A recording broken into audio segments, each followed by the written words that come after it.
Hi guys! Welcome back to my YouTube channel and welcome back for another vlog. It's another day and it's another vlog na naman po tayo dito sa aming kitchen.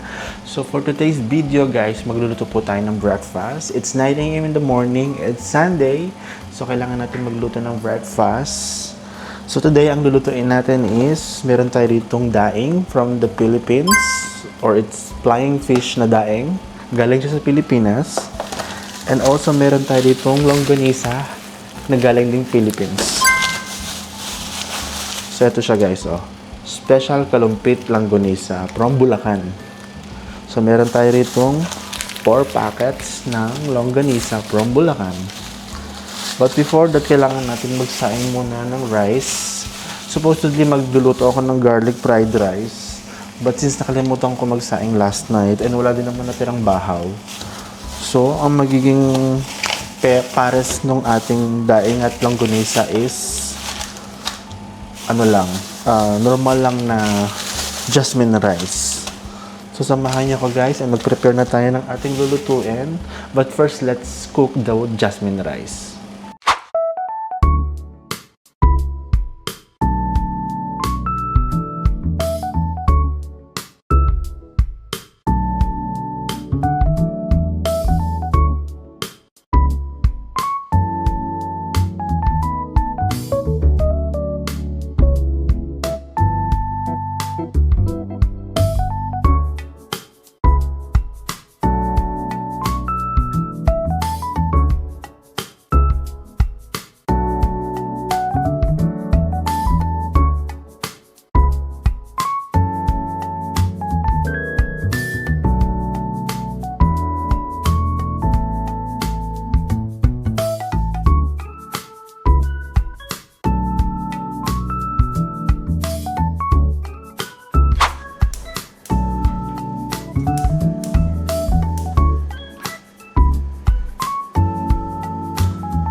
Para sa ating longganisa guys, kailangan muna natin siyang pakuluan. So lagyan natin siya ng water, ka-level lang niya, until mag-drain and lumabas yung sarili niyang mantika. So yung sarili mantika niya na yung magpiprito sa kanya. So lagyan natin ng apoy, mahina lang, until ma-drain to or ma-dry. So balik tayo once na kumulo na siya. Pakita ko sa inyo. Ayan po guys, kumukulo na po ang ating tubig and medyo na-reduce na rin yung water. And later makikita nyo guys, lalabas yung sarili niyang mantika dyan and ayun yung magluluto sa kanya o yung magpiprito sa kanya. Guys, kung makikita nyo, wala na siyang water. So yung liquid na lang na nakikita nyo is yung kanyang oil. So lumabas na yung sarili niyang mantika. And slow cook lang natin yan on a low fire para magprito siya sa sarili niyang mantika. Di ba ang galing? So wala tayong inad na mantika dyan guys. Guys, kung nakikita nyo, luto na ang ating longganisa. So ayan siya, oh. Nakita nyo, lababas na yung mantika niya at saka yung kanyang sauce. I think matamis yung longganisa na to. Tapos lumabas yung caramelized sugar niya, oh. Di ba? Ang bilis lang. So wala tayong nilabas na mantika, pinakuluan lang natin siya sa water and lumabas na yung sarili niyang oil. So tapos na tayo sa longganisa, ngayon naman magpiprito na tayo ng daing. Guys, nandito na tayo sa labas ng bahay or sa likod ng bahay. And ito na yung ating mga ipiprito. So meron tayo ditong danggit na flying fish and then tuyo. Ngayon yung pagpipritohan natin. At ito yung ating outdoor kalan na ginagamitan ng butane. So medyo mainit guys. Bakit wala tayong option? Kasi kailangan natin magluto. So mag-start na tayong mag-prepare. So wait lang natin uminit yung kawali kasi medyo malakas yung hangin guys. So kailangan natin ng something para makaharang dito.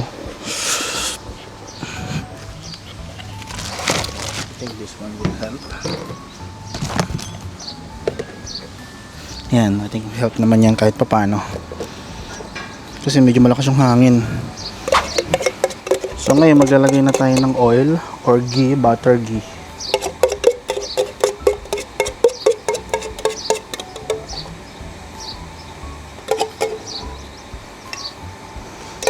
So mas healthy to kasi sa mga vegetable oil.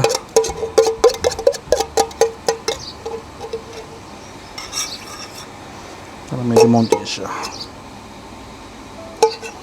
Dagdagan pa natin. Meron tayong bagong ano dito, bagong can.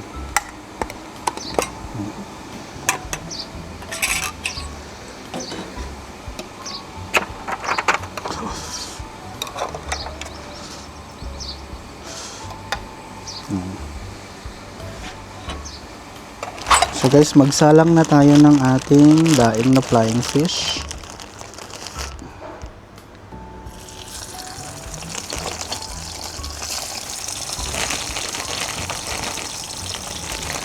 Try natin muna ang 3 pieces.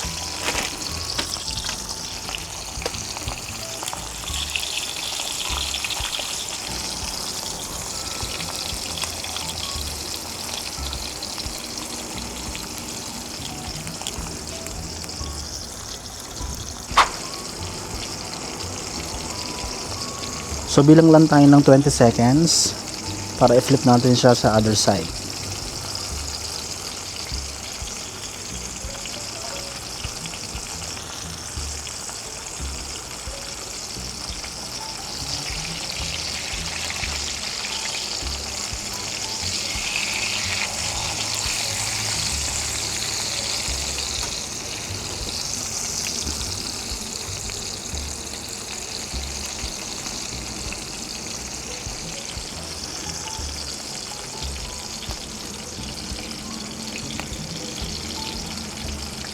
So guys, luto ng ating first batch. Ayan. Tanggalin na natin siya. And make sure natin na ma-drain natin yung oil.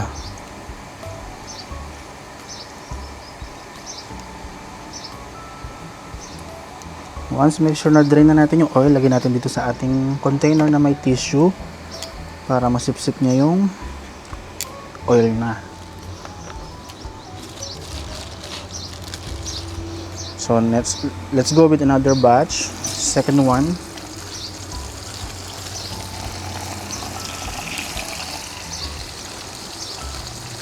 So ganun pa din, 3 pieces.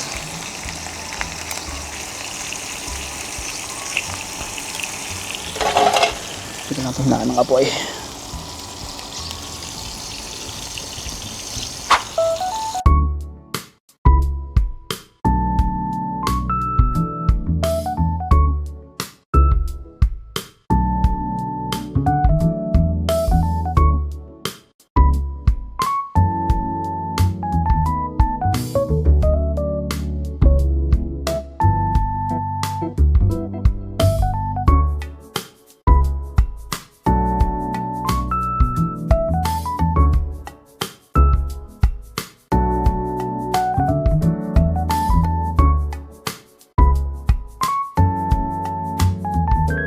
Guys, tapos na tayo magprito ng danggit or daing na flying fish. So ngayon naman guys, magprito naman tayo ng tuyo. So set aside natin itong ating daing. And ngayon naman, magluluto tayo ng tuyo.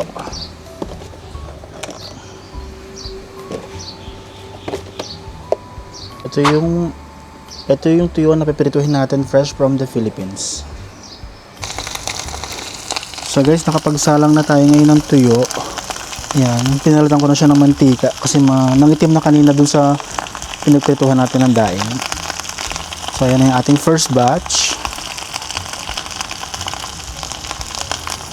Kunti lang naman yung lulutuin natin tuyo guys. Then flip natin after 20 seconds.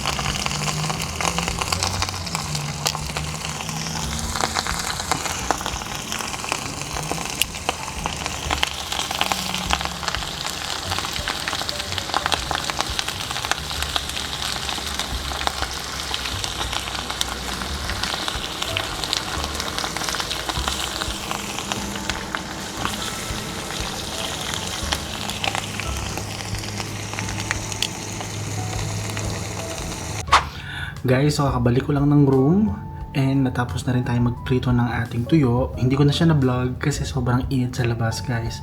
So parang nagdilim yung paningin ko kaya hindi na ako nakapag-video. But anyway, tapos na tayo magluto and wait na lang natin gumising yung mga kasama natin sa bahay para makakain na tayo ng breakfast.